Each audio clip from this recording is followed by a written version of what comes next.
Shalom jemaat Tuhan, berjumpa lagi dengan saya Hiram dalam program Sapa Senja.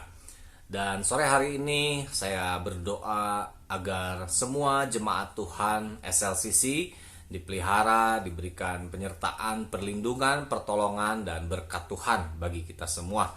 Semoga kita ada dalam kondisi yang sehat, yang baik, ada damai sejahtera, sukacita, dan kebahagiaan. Sore hari ini saya rindu untuk membagikan firman Tuhan mengenai hidup hanya sekali. Dasar firman di dalam Ibrani 9 ayat 27, dan sama seperti manusia ditetapkan untuk mati hanya satu kali saja, dan sesudah itu dihakimi. Kemudian saya lanjutkan di Pengkhotbah 12 ayat 7. Demikian firman Tuhan. Ini seperti lanjutan dari ayat yang sebelumnya tadi saya baca ya. Dan debu kembali menjadi tanah seperti semula, dan roh kembali kepada Allah yang mengaruniakannya. Ini yang kita imani bersama, bahwa hidup kita hanya sekali. Setelah mati kita akan dihakimi, jasad atau tubuh kita akan kembali ke tanah, menjadi debu seperti sedia kala, karena kita adalah diciptakan dari debu. Manusia diciptakan dari debu.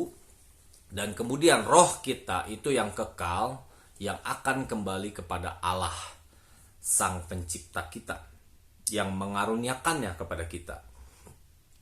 Kehidupan kita semua tahu dan saat ini sedang menghidupinya. Kehidupan bukanlah misteri.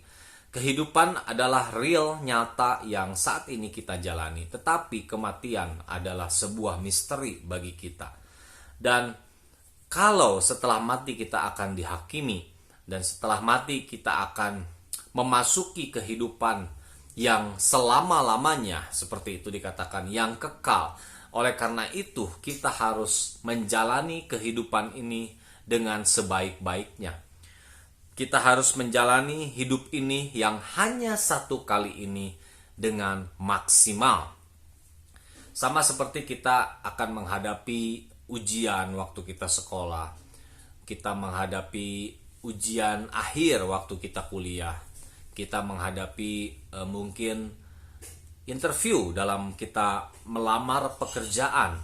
Kita pasti akan mempersiapkan sebaik-baiknya, apalagi ketika kita akan menghadapi suatu saat kita semua pasti mati, kita semua pasti berpulang kepada Bapa kita di surga. Kita harus mempersiapkan diri kita. Nah, dalam hidup kita yang hanya satu kali ini, apa prinsip-prinsip penting yang harus kita pegang dalam kita menjalaninya? Saya akan bagikan yang pertama adalah tidak menyakiti siapapun.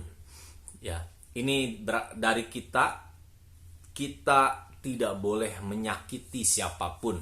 Ya, Bu Ana pernah bicara bahwa di saat Bapak almarhum itu kritis, Bapak sempat memberikan pesan kepada anak-anaknya untuk berhati-hati dalam berkata, jangan sampai menyakiti hati orang lain. Itu adalah pesan yang sangat penting, sangat prinsip yang harus kita pegang dalam hidup kita. Jangan sampai kita menyakiti hati orang lain. Dan biasanya sakit hati itu timbul dari perkataan kita, mungkin juga dari sikap kita, dari tindakan kita. 1 minggu yang lalu kurang lebih ada peristiwa yang sangat mengejutkan. Ada rekaman CCTV. Di situ ada 3 orang. Mereka bertetangga, seberang-seberangan kemungkinan, dan mereka berdebat. Mereka saling, di situ ada mengacungkan jari yang menyimbolkan penghinaan gitu ya. Di sana mereka mengacung-acungkan jari, kemudian juga berkata-kata kepada tetangganya, dan akhirnya tetangganya karena mungkin sakit hati, dia masuk ke dalam rumahnya. Dia mengambil, pertama dia senjata handgun ya, senjata tangan, dia tembak itu suami dan istrinya.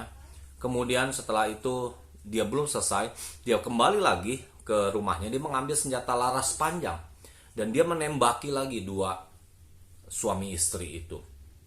Nah, dari perkataan kita itu bisa sangat menyakitkan orang lain. Di dalam 1 Korintus 10 ayat 12 dikatakan di sini, janganlah kamu menimbulkan syak dalam hati orang, baik orang Yahudi ataupun orang Yunani maupun jemaat Allah. Dapat diartikan di sini kepada orang percaya, kepada orang seiman, kepada orang yang tidak seiman. Semua mereka adalah saudara-saudara kita. Kita tidak boleh menyakiti. Jangan kita menimbulkan syak. Menimbulkan syak. Syak itu adalah sesuatu yang mengganjal di hati orang lain. Sesuatu yang tidak berkenan dan terus ada di dalam hati orang lain. Nah, jangan kita menimbulkan syak dalam diri orang lain yang bisa memberikan kemudian kepada kebencian, sakit hati, dan lebih lagi berkembang kepada akar pahit. Ya. Nah, selanjutnya prinsip yang harus kita pegang dalam kehidupan kita. Yang pertama tadi, kita jangan menyakiti hati siapapun. Selanjutnya, kalau kita disakiti, kita harus memaafkan. Kita harus memaafkan. Ini ada seperti dua mata koin ya. Yang satu, kita tidak menyakiti orang lain. Kalau orang lain menyakiti kita, kita harus memaafkan. Kita harus mengampuni.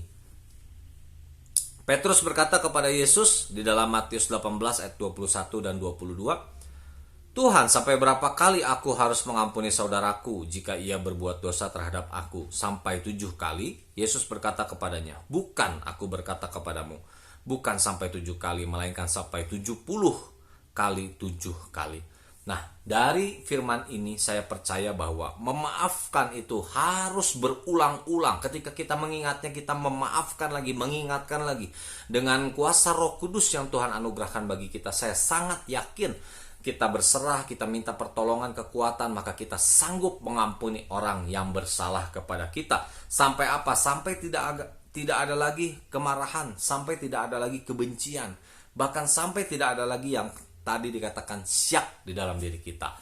Ini yang bisa saya bagikan dalam kehidupan kita. Hidup kita hanya satu kali, oleh karena itu janganlah kita menyakiti hati orang lain. Dan ketika kita tersakiti, marilah kita terus mengampuni sampai tidak ada ruang dalam di hati kita untuk kebencian, kemarahan, bahkan syak sekalipun di dalam hidup kita yang hanya satu kali ini. Tuhan Yesus memberkati.